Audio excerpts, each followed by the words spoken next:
back when the big swim baits and the big glide baits started becoming a thing, they've been going on for 15 years or so. They really started when a couple guys in California started winning some big tournaments out like on Clear Lake, and that sort of took over a little bit.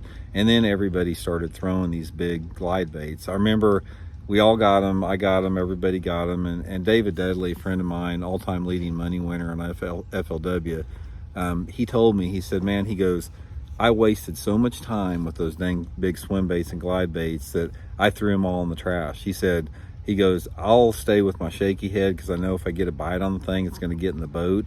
But the point of what David was talking about is he wasted his reward, his effort versus reward did not equate. It was a waste of his time to fish those.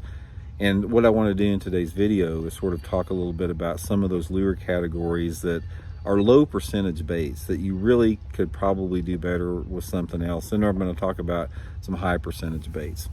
Okay, here are the lures, in my opinion, that are the most overrated and you waste a lot of time fishing versus how much hours you spend throwing these things and how many fish to get in the boat. The number one, guys, is a glide bait. Glide bait is super fun to fish, and I'm not saying quit fishing them because, you know, they're fun to fish and they do catch some fish and they do catch big ones occasionally, but overall it's just not going to be worth your time. A big glide bait, a glide bait that's like over 6 inches long, is a waste of time for the most part. You're going to wind up getting more fish following the things than you ever will get them to bite. I mean, that's just the reality of the situation.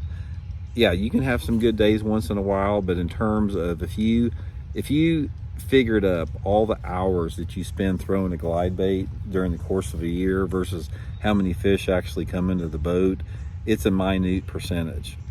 And right along those same lines is a big swim bait.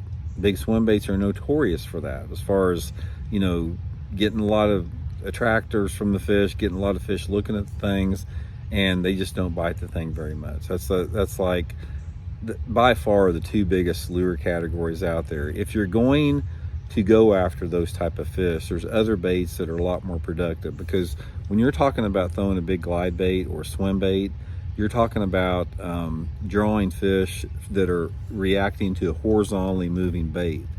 That's sort of like the personality of those fish. A lot of times, if those fish are in that mode out there, you can catch fish like on a fluke, on a floating worm, a sluggo, something like that, or some type of a downsized version of it. But you're going to waste a lot of time on those two lure categories out there, more than anything I've ever seen.